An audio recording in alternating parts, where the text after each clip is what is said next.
Now the next topic is skew lines. अब skew lines क्या होती है वो हमें देखना है। अब ये हमें पता है कि अगर ये प्लेन है, ठीक है, if it is a plane, तो अगर इसमें हम दो लाइंस को ड्रॉ करेंगे तो ये आपस में या तो इंटरसेक्टिंग होगी या तो फिर दो लाइंस आपस में पैरेलल होगी, बराबर है।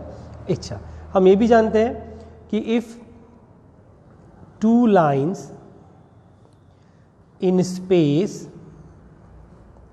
intersects, then shortest distance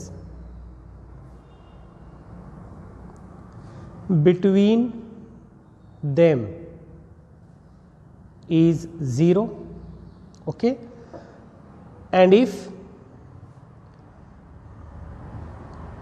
two lines are parallel,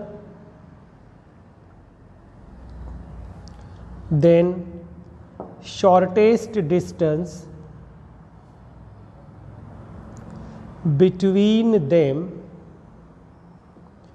is perpendicular, okay.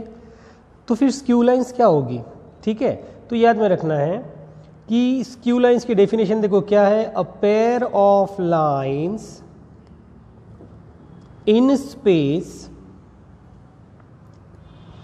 Neither intersect each other or nor parallel to each other।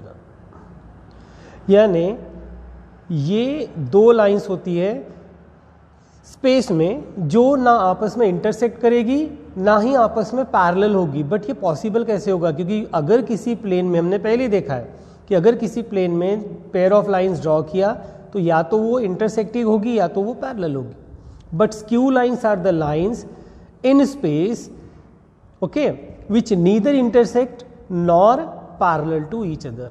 इसका मतलब क्या होगा, इसका मतलब होगा कि उस skew lines are non coplanar. ये बहुत इंपॉर्टेंट कॉन्सेप्ट है, नॉन कोप्लेनर। देखिए, अगर दो लाइंस अलग अलग प्लेन में हैं, ठीक है, ये एक लाइन एल है और दूसरा एक प्लेन हमने यहाँ ले लिया ऐसा कुछ, ये एक लाइन है एम, तो हम ये नहीं बोल सकते, देखो ये दो लाइंस ऐसी हो गई कि जो ना ही पैरेलल बता सकते हैं और ना ही इंटरसेक्ट। क्यों? Because they are on different planes.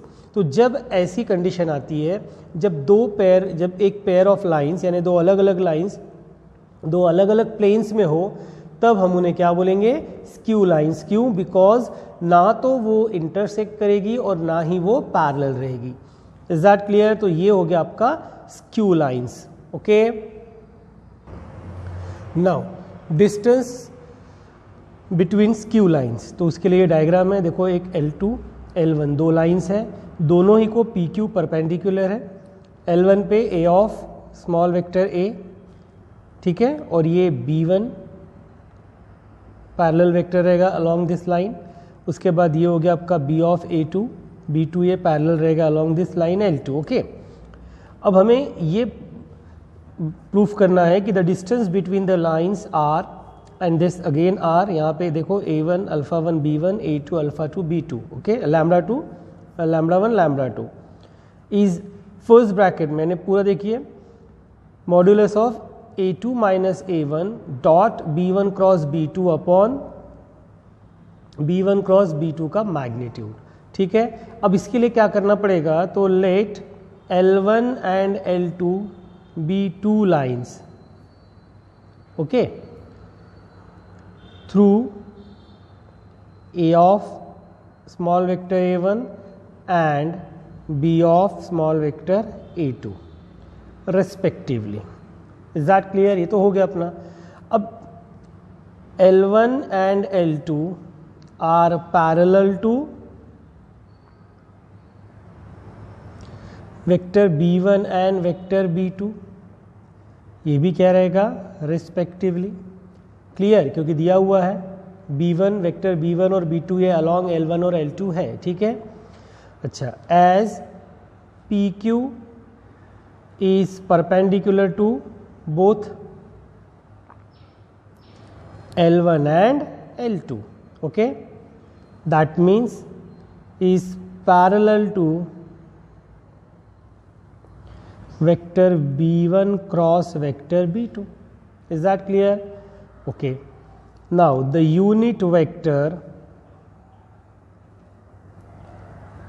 along PQ, vector PQ is equal to unit vector along vector B1 cross vector B2. ठीक है, और इसको ले लेते हैं हम लोग n कैप से, and therefore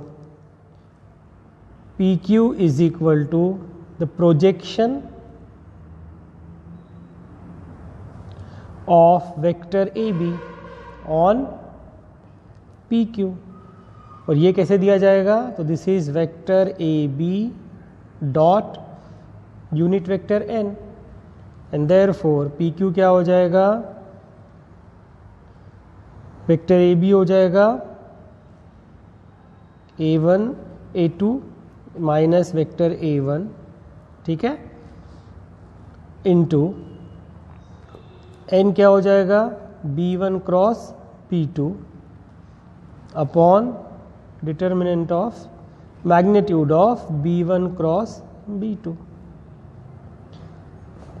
Is that clear?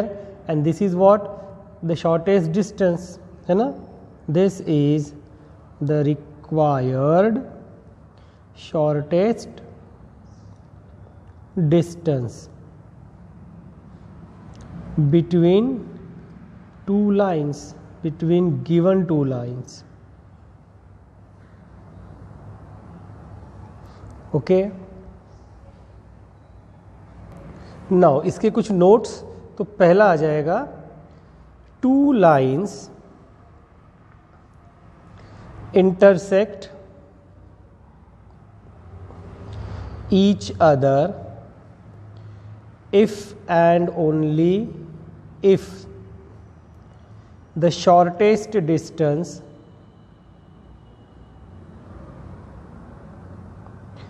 between them